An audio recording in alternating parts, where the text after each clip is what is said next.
It's a pleasure that I welcome you to another interesting episode of Talk Health on Benue Television. My name is Iwange Baja.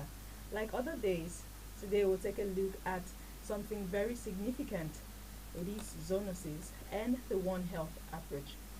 Research from the World Health Organization shows that zoonoses are diseases that are being transmitted from animals to humans.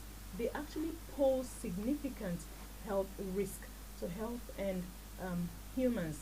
You know, and today we'll see how we can be able to explore solutions that can change the narrative and provide or reduce the risk of zoonotic diseases in our society.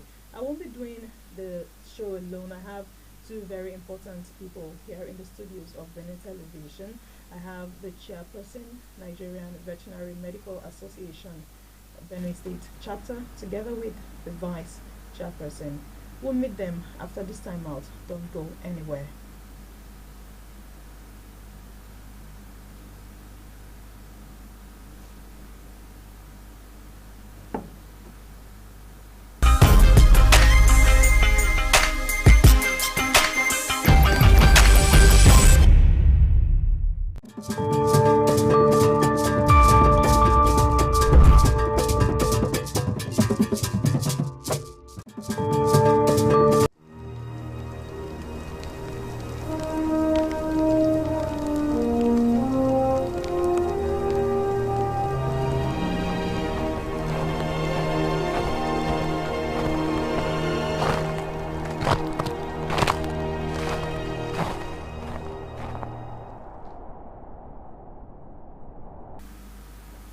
It's good to know you're still there. Today we're taking a look at zoonosis and the One Health approach.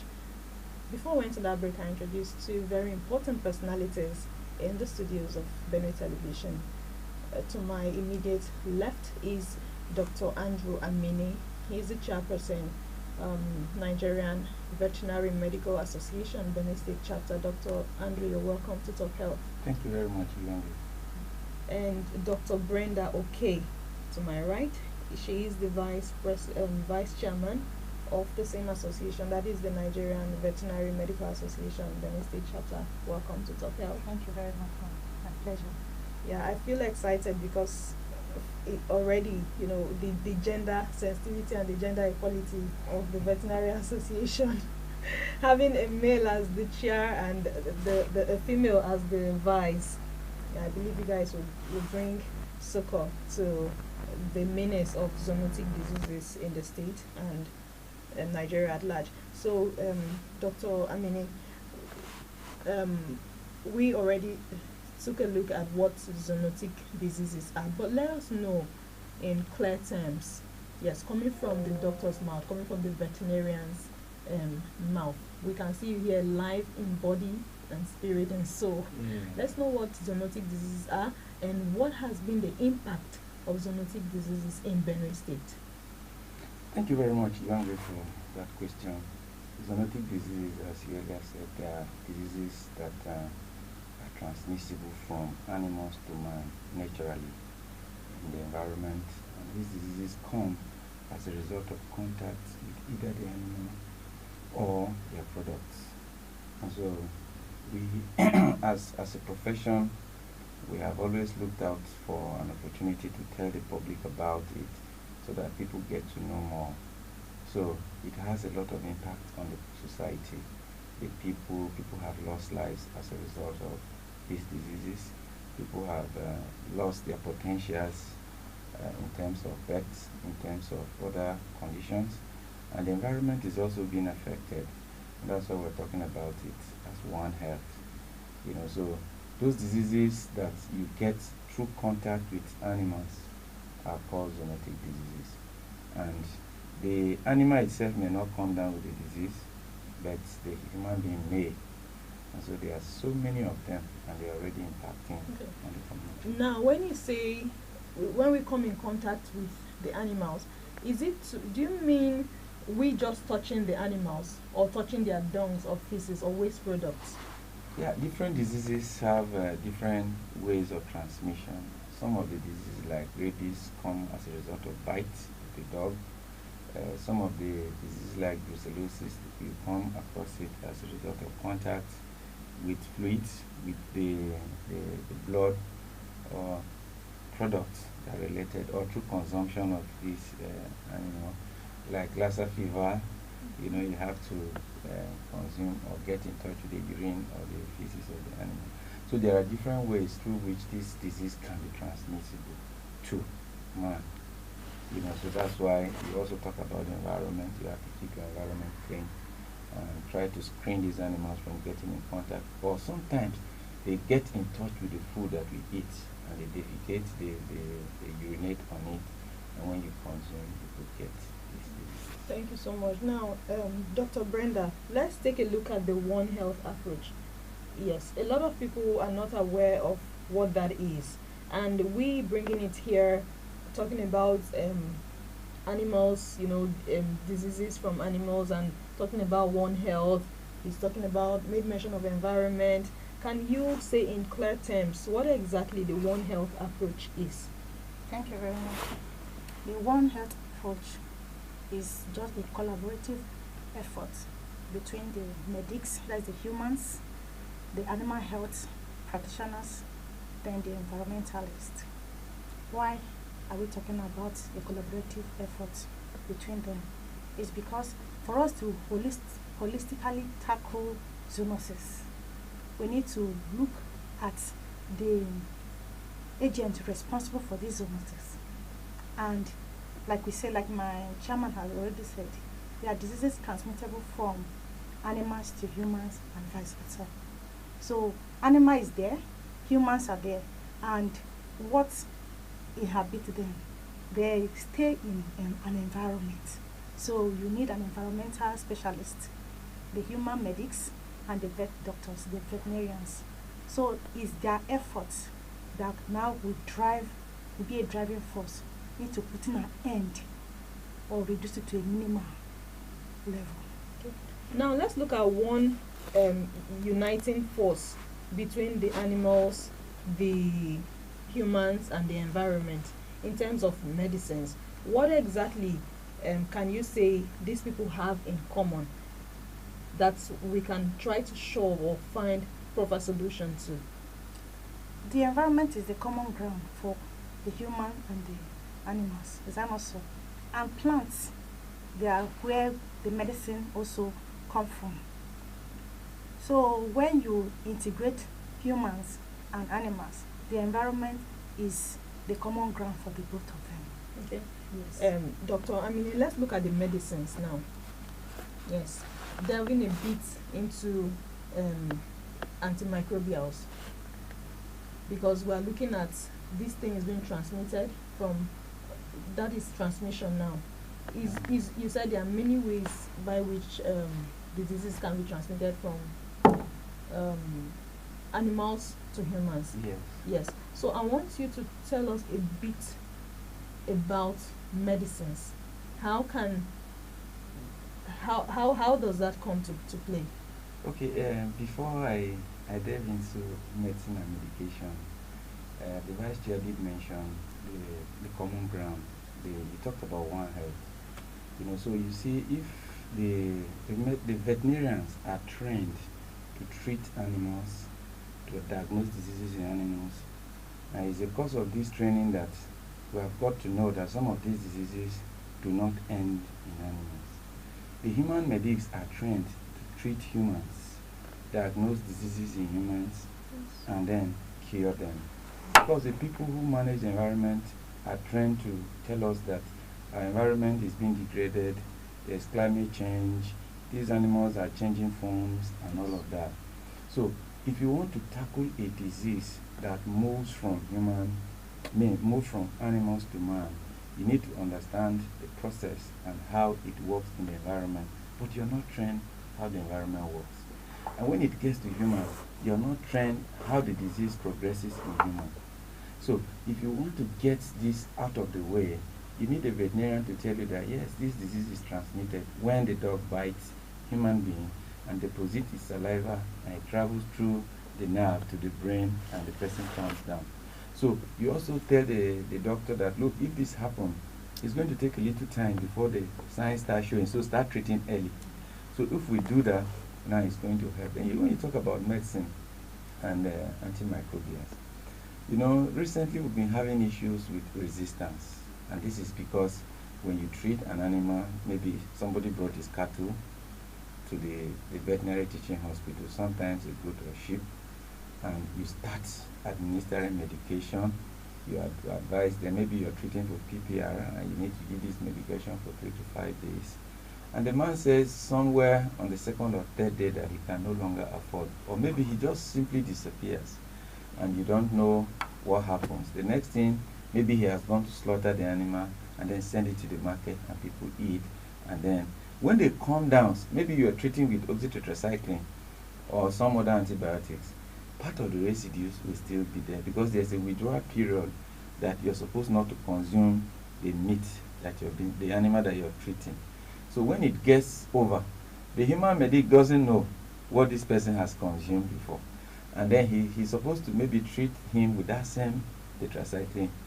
And the normal route, the normal dosage that he has been treating to get result, when he administers it, he will not, because of antimicrobial resistance. So this is the meeting point. Yes.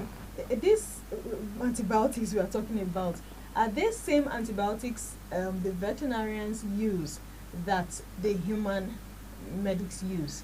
You know, when you say oxytetracycline, science is the same antibiotics. The only difference is that the dosage that cures or the human preparation may be different, but the parent is the same. Okay.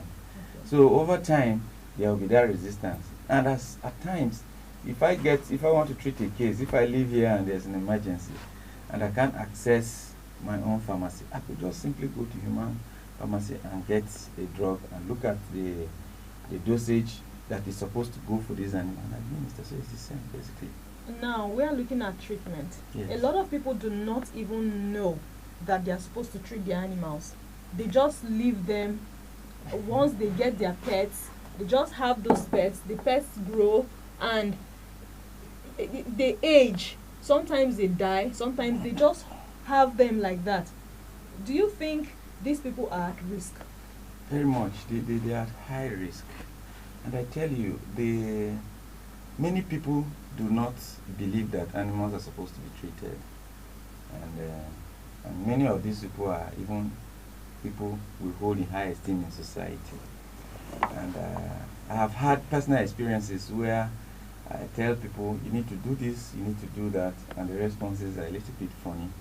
And they are not really good things to share on TV cameras. But let me say that if you keep a dog, for example, in your house, and you do not vaccinate against rabies, if the dog is bitten by a rabid dog, another rabid dog, because usually when rabies come, they become like stray animals, they leave their own house, they start going everywhere, they bite whatever they see. If your own dog is bitten, then you have yourself, your wife, your children are the first risk takers, because the animal will no longer recognize you as its owner. And it could bite you, it could bite your children, and those things are there. We have had such cases that this dog bit my, and when it happens, they rush to kill the animal sometimes, and they keep it. They think that killing the animal has settled it. Why the virus will now incubate in the system, travel slowly through your nerves, and get to the brain, and once it gets there, there's nothing that can be done. The person is gone. So the people who keep animals, not just, if you're keeping cattle, for example, brucellosis in cattle will transmit to humans, and your wife will get pregnant and abort. And you'll be talking about things that are spiritual things, actually. You know, we are very spiritual people. So you see, they start saying the wise people, the husband people, the neighbors, and all that. These are scientific things that can be sorted out if we get the right sensitization. And that is why the Nigerian Veterinary Medical Association is always trying to educate the people. Just Saturday was World Zoonosis Day. We had a drive around town. We had a town meeting with all stakeholders to discuss this, because some people think that if they are in one place is enough, but it's not. We don't believe it's enough. We need one another to make progress. Now, before I come back to you, Dr. Brenda, still on this, um, when someone, for example, is bitten by a dog, what is the first thing to be done? Is there a first aid treatment? Where can they get help? Yes, there's a first aid treatment. If you're bitten by a dog, the first action to take is to wash the bite sites with soap and enough water. And usually, when we ask people to apply alcohol, some people misinterpret it to think it's just getting any brand of beer to wash the site, but it's supposed to be a high percentage alcohol, 70% alcohol, and you may not easily have that at home. So we advise that you wash the site thoroughly first, because you're trying to reduce the amount of saliva at the bite site, and in that way trying to reduce the viral load at the site, so that the virus do not get to your nerve and start traveling. And when that happens, when you wash the site thoroughly, you now report. And when you report to your veterinarian, and the veterinarians tell you what to do with the dog. If the dog has not gone so wild to run away, then we try to get it and keep it in an enclosure for a number of days, 10 to 14 days. If it is rabies, the dog is going to die definitely. And if it is not rabies, then you know, because dogs don't just bite. Sometimes you provoke them. Sometimes you're a stranger passing where you're not supposed to pass. They say beware of dog, but you're not where. So you go ahead and pass in such areas, and then you run into those troubles. So, but washing the site is the first thing to do if that happens. And then when you report to us, we take it up from there and advise the medics to give you post-exposure vaccination, which will help to... Okay, so a dog that has rabies cannot be cured anymore? No, if the dog has come down with rabies and started showing the signs, cannot be treated. If a human being has come down with rabies and starts showing signs, cannot be treated also. What now in humans? What are some of the signs to look out for? Back pain, salivation, restlessness, hydrophobia. You don't want to see water. You don't want to see darkness. All those kind of things. You start seeing it. Okay, it's been a beautiful one already, and I believe you're having a beautiful time knowing what zoonotic diseases are, and trying to proper solution, or at least reduce the prevalence of zoonotic diseases in Benue State. I've been discussing with the chairman, Nigerian Veterinary Medical Association, Benue State Chapter, Dr. Amini Andrew, with his vice, Dr. Brenda Oke. You can actually follow the conversation on all our social media platforms at benuetv.ng. And let's know what you think about zoonotic diseases. Have you been bitten by a dog before? Have you been affected by Lassa fever? Let us know in the comment section. Like, share, and comment. And I'd like to tell you that Talk Health will no longer be playing just for 30 minutes. It's a full-fledged 1-hour program open for sponsorship, and you can call the numbers that will be displayed on your screen at the end of the program. We'll take a quick break. Talk Health will be back after this time out. Please don't go anywhere.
Feels good to know you're still there, and it is being Talk Health on Benue Television. I say your favorite health show on the blog.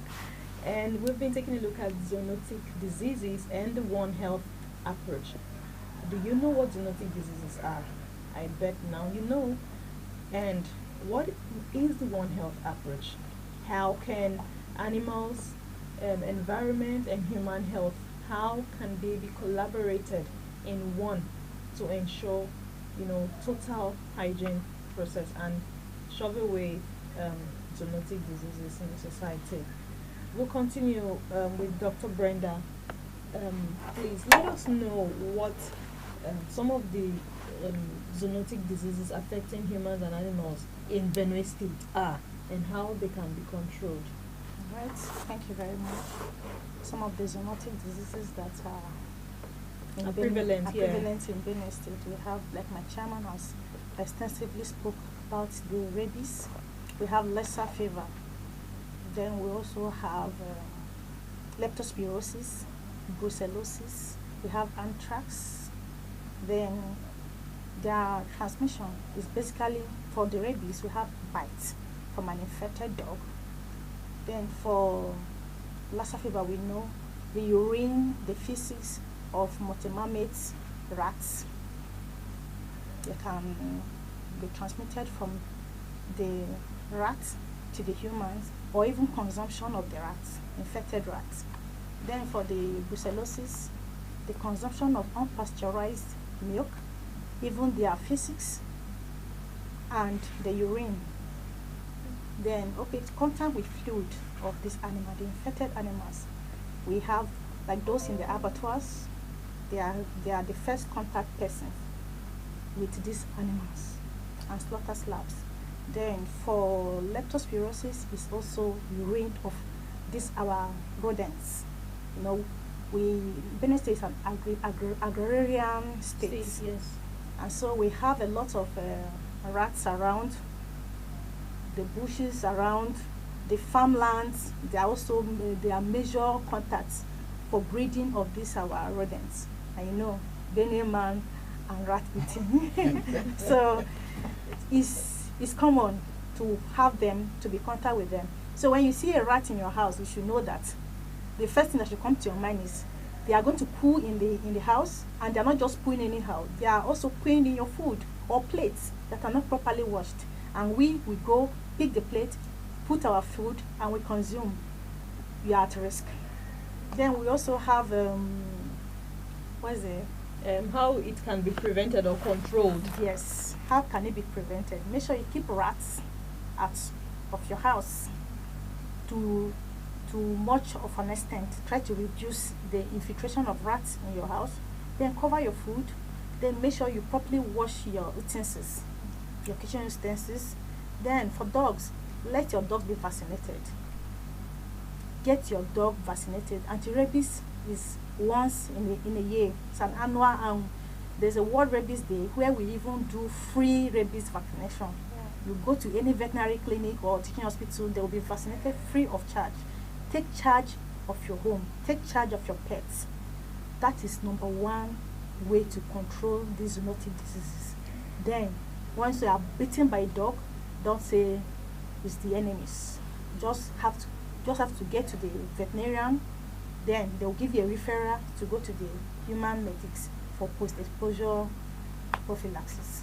Then vaccinate your dogs and keep rats out of your home. Great. Now, how can this awareness be taken to the rural communities? Because if we here are aware, we mark or celebrate the Zoonosis Day, we celebrate World Rabies Day and all that. I know that in the rural communities they also have animals, they also have pets. In fact, in large numbers, they have goats, they have chickens and all that. Now, how can this awareness reach the back end? We are doing one of the awareness now. Exactly. Then radio programs. Okay. Then organizing town hall meetings, webinars, seminars. Have you started that? Yes, like this World Zoonosis Day, the private veterinarian, through the collaborative effort with World Health and Nigerian Veterinary Medical Association, we hosted seminars in different schools around the zones, the 3 zones of the state. That is one step. And they will also train on how to also disseminate the same information in their own rural community. And we have a TV program, now we are talking about zoonosis in Benue TV that can be replicated. The radio stations are more in the rural area. Oh, you think so? At all, I think so, because when you get to the villages, they talk more on radios, not... Anyway, Benue TV is everywhere. It's everywhere, yes, but not all the rural dwellers are having TV. Anyways, that's that about that. Yes. So let's look at the key elements for developing effective policies and legislations. Yes. Do we need these people who are not, taking their animals to be vaccinated, or who are just, neglect? How can they be cautioned? How can we reach them? There are cases like TB where you go find the people. Now, yes, what extra effort you're doing well? What extra thing will you do to, help shove this out of the state? Thank you very much. I was going to add that in the lists that my vice chair gave, she didn't mention tuberculosis. It's one of the zoonotic diseases that is very much available with us. On the 24th of March this year, we carried out a sensitization about tuberculosis during the World TB Day. And our target population was the abattoir workers, because they are the people who believe that disease cannot kill them. When you go to do meat inspection, you run into a lot of trouble with them. They say, but we understand their sentiment because there's no compensation from government. So when you buy a cow for 700, 800,000 and the vet comes to condemn it, this is really tug of war. So what we have tried to let them understand is that you can make all that money and still go 6 feet if you don't take care of your own health and the health of your family members. And I've always said that next of kin, they don't used to deposit money, they only withdraw what you died and left in their account. So you do as much as possible to be alive. Now, talking about sensitization in the rural areas and what we are doing. Last 2 years, the anti-rabies campaign, then I was the publicity secretary of the association, we hosted that in Boko. We actually did that in Boko. Since we became, this new leadership came, we have gone around the state to an extent, and we have noticed the gaps. If you truly want to have this done, you need more personnel.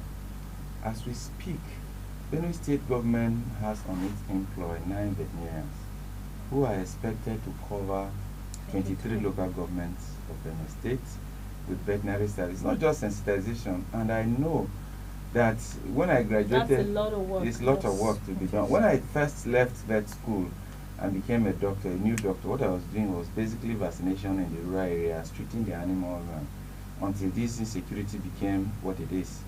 And so, yes, I had to run. No? And the attackers always look out for killing somebody that it will sound very good. If they say they killed one vet doctor now, they will be happy that they have done one great thing. So I had to retreat from that and re-strategize. We need you here. Yes. Now, looking at the question, we're looking at what policies, how can government now come in? Yes. How can they help? Yes, that's the point I was making. Okay. Government needs to help by getting more veterinarians on her employment so that they will be working for the government and they will have resources to be able to carry out these activities. We need at least 1-2 veterinarians per local government to talk to the rural communities, tell them about this disease, because some of the deaths in the villages are also not unconnected to zoonotic infections, because they slaughter the animals without antemortem, postmortem examinations. They consume what they consume, and they are the hunters killing these rats in the villages. So we need someone to talk to them, and this is going to take a little time for people to believe. Yes. So we are calling on government to get more hands to be able to do that. And we are lucky to have a veterinary school here producing veterinarians every year. And this year has been great just to move our quota from 30 to 50. Now we can train 50 vets per year because it's a rigorous training. So if we do that, we'll carry out this sensitization. We also do radio programs, like she said. The other time we were doing World Vet Day, we had to send announcement to stations to make it in other languages too. So this is a little effort, and we want this done because we are losing people, we are losing money. These animals die of simple diseases, apart from zoonotic diseases like PPR, what they call Kuyo, or Newcastle disease, what they call Amoa. In chicken, every household you have local chicken, and they die seasonally because there are no veterinary services. There are no people to take care of them, you know. So we need more veterinarians to be able to do this work and get results. Thank you very much. Still with you. Now, apart from the chicken flu or bird flu you mentioned, locally Amoa, you said. Now, Newcastle, right? Yeah. Okay. How can, or what are some of the other invisible diseases that mimic zoonotic diseases, and how can they be addressed? Okay. You know, zoonotic disease itself, we have not even exhausted. When you mentioned avian influenza, Yes. it's also zoonotic. Yes. And it has very devastating effects on the investment of the farmer. It can wipe the whole flock, you know, and then human beings too will come down with it. So some of those diseases, they look similar. In fact, in medicine, we call them differential. If you want to diagnose a disease, how do you differentiate this one from another? Some of them resemble one another. Okay? So if a dog is quiet or is aggressive, apart from rabies, what else would make the dog to be like that? It could be pain. You know, maybe a dog is having a particular disease that is coming up that you don't know yet. Maybe the dog was hit by a vehicle you didn't know. Maybe somebody stoned the dog and is having pain, so it will develop aggression. So that's why we say quarantine the dog for 10 to 14 days. Let's see if it is rabies. If it is not, then we can manage. But at that time, it's a suspect already. Let me quickly cut you quickly. Okay. Now, can pet or animal owners quarantine their own animals themselves, or they must get help from veterinarians? So they can quarantine it themselves if they have facility. Like a cage? Yes, like if they have a cage, because even when you quarantine the dog, you must provide food and water. You must find a way to feed, otherwise the animal could also die of starvation. So if it's back home too, it's going to be easier. Okay. But sometimes once you mention that you're suspecting rabies, they honor distances. That's why we always tell them, if you can bring it. Yes, you are the professional. So we'll keep it in an enclosure, we'll monitor, and we'll do that for you. Okay, Yes. okay. Thank you. So you can continue with what you were saying earlier. Okay, about, so yes, the yes. other mimicking So illnesses. like you were talking about other diseases. When you see a cow that is very emaciated, you know, because tuberculosis is a wasting disease. The animal will be losing weight, not be feeding well. If you see it, there are other diseases that could cause that. All right. So it's not one-stop shop. The surest way to diagnose a disease is laboratory. So we use clinical science, we use history of the animal, we use other things to come to a conclusion that yes, this is the disease. But the sure way to diagnose is laboratory. When they will do a test, if it is Mycobacterium tuberculosis, what are you going to see if you put this and that together? You know, so there are diseases that resemble one another. Sometimes, if the animal is not even well fed, it could be a nutritional problem. And you could think that it's tuberculosis that is killing the animal. And as a vet, people have come to say the chief complaint, the animal is not eating, it's not doing that. They say bring it to the clinic. When they bring it, you just serve it rice, and the dog start eating very fast. So you say, come. You say the dog is not eating. They say yes. You say okay, go and buy food for it. We have treated it. Yes. Okay, now, so dogs, you mean animals also have mood swings then? They want to also change their meals. You know, one of the things that we are taking for granted is that these animals, they are classified. There are some animals are herbivorous, they eat grass. If you give them food, they will not eat it well. They will struggle with it, they will manage. like a goat, ruminants, they are all herbivorous animals. Some animals are omnivorous like pig. In fact, in the village, if pig eat chicken, they want to kill the pig. But that is the build of the pig. It's an omnivorous animal, so it's supposed to eat both flesh and grass. Then you're talking about dog, is carnivorous animal.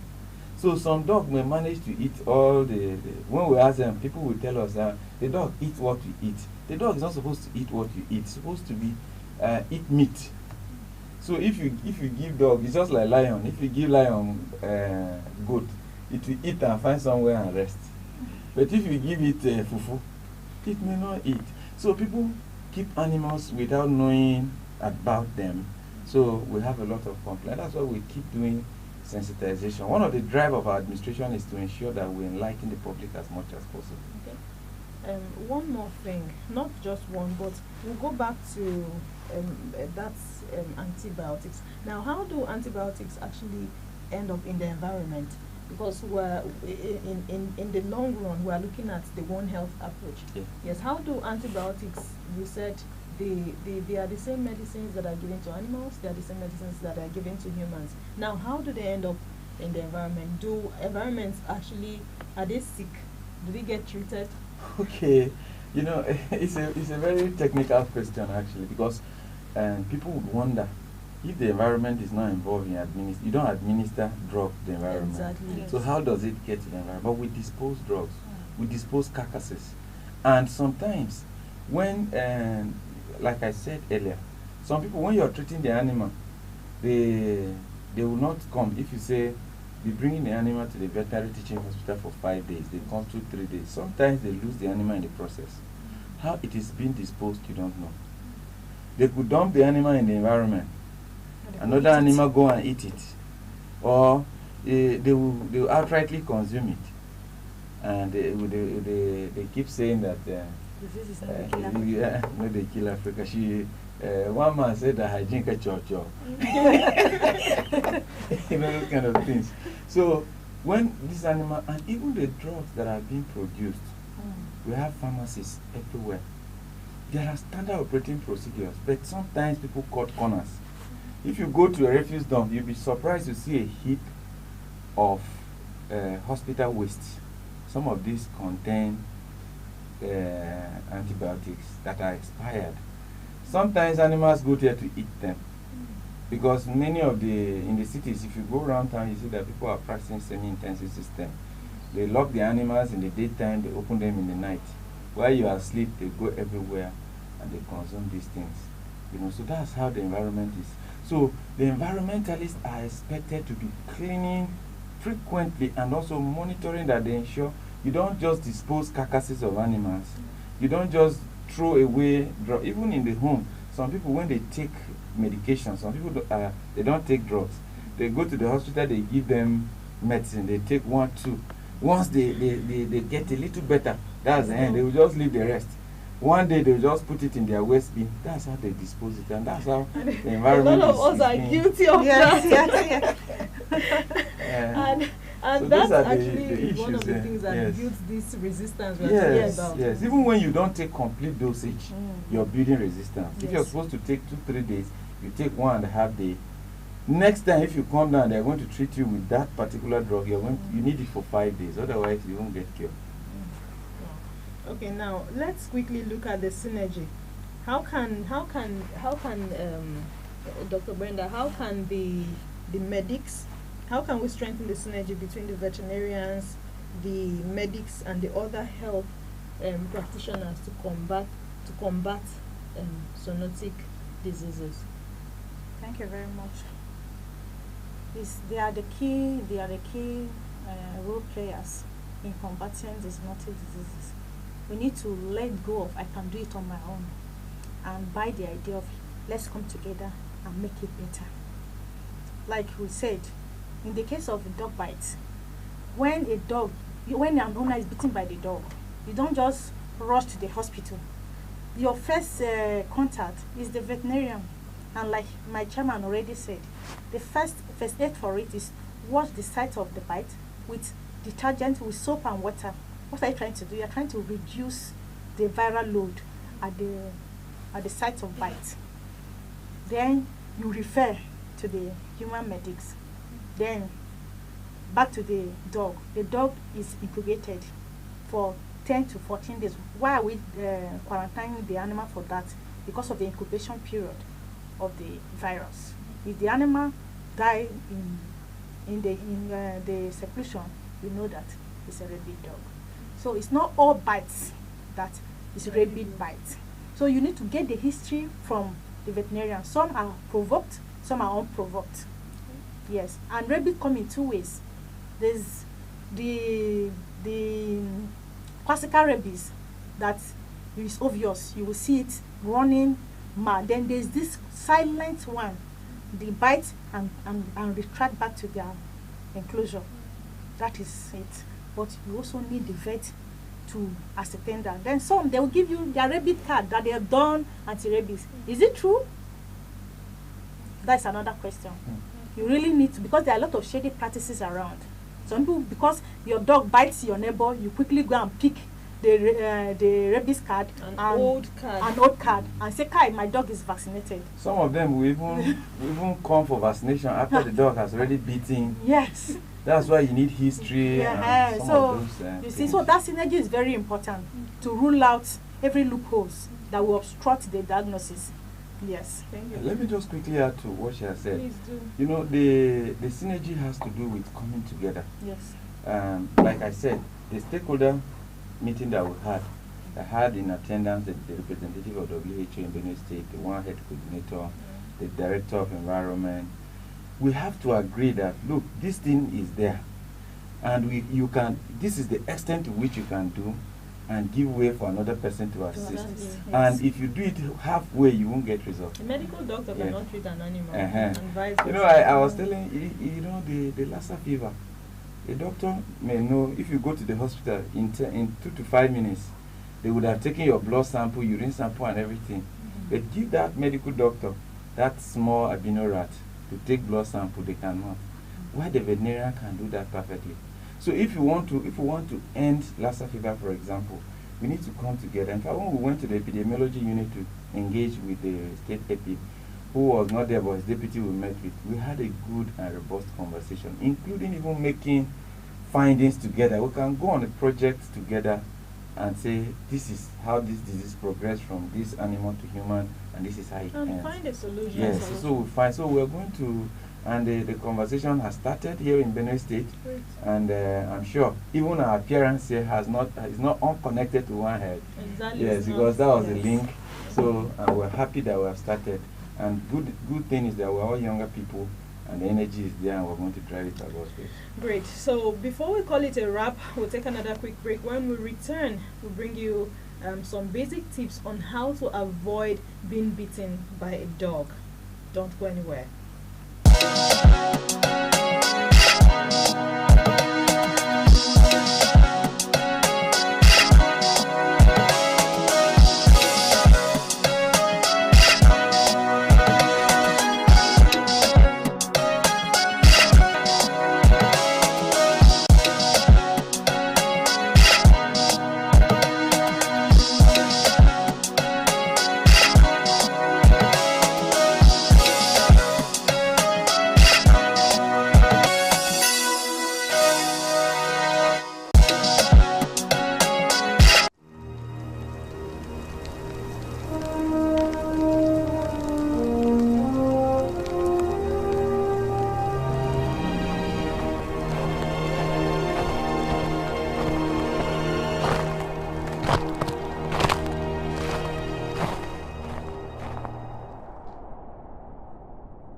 Yes, still your favorite health show on the Blog Talk Health on Benue Television. It's been a beautiful one looking at zoonotic diseases and the One Health approach. I've learned a whole lot. I bet you have had a beautiful time as well, knowing what zoonotic diseases are, knowing how they are being, transmitted from animals to humans, vice versa, what you should do, what you should know, where you should seek help, how you should, the first aid given to somebody that has dog bite, and that's where we're actually heading to now. We'll bring you something, just basic tips to know of how to avoid being bitten by a dog. Take a look.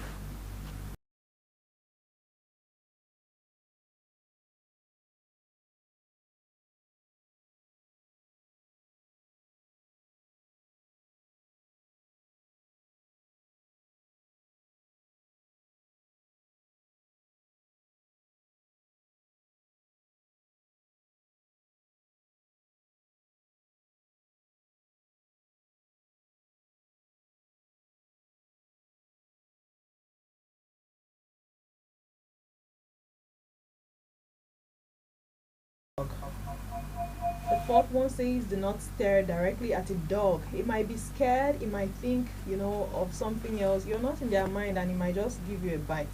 And the last but not the least says do not go near or disturb a dog that is unknown to you, a dog that is afraid, or a dog that is angry.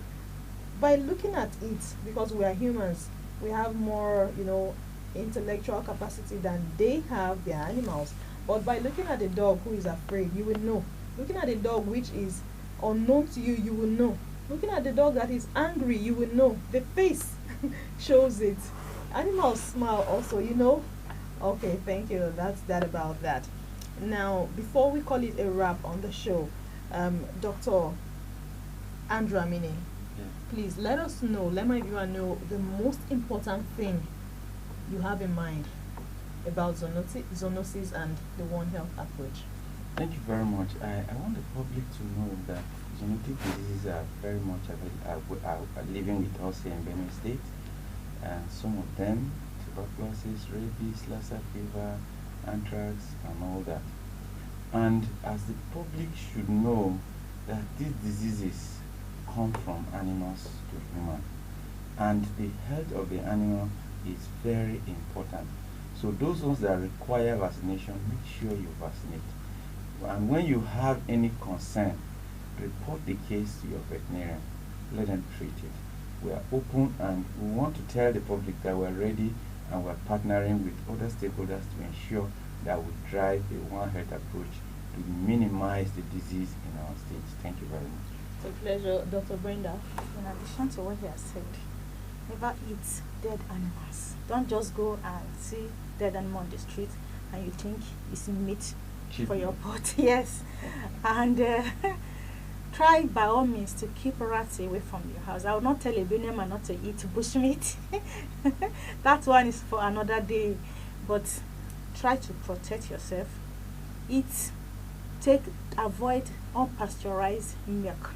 Yeah, I've seen Fura Dununu or this Meishanu and the rest. Be cautious. Yes. It's been a beautiful morning, it's been a beautiful day, and it's been a pleasure having you both grace the studios of Benue Television today. We've learned a whole lot. I believe you've had a beautiful time too.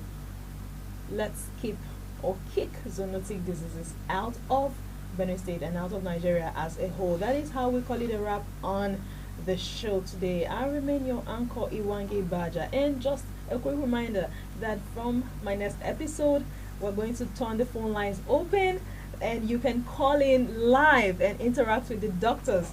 Yes, live, and let your voice be heard, air your views, not just making your comments, and I believe you won't want to miss any of that. So keep it locked and have a healthy week ahead. See you next week with another interesting episode. Bye for now.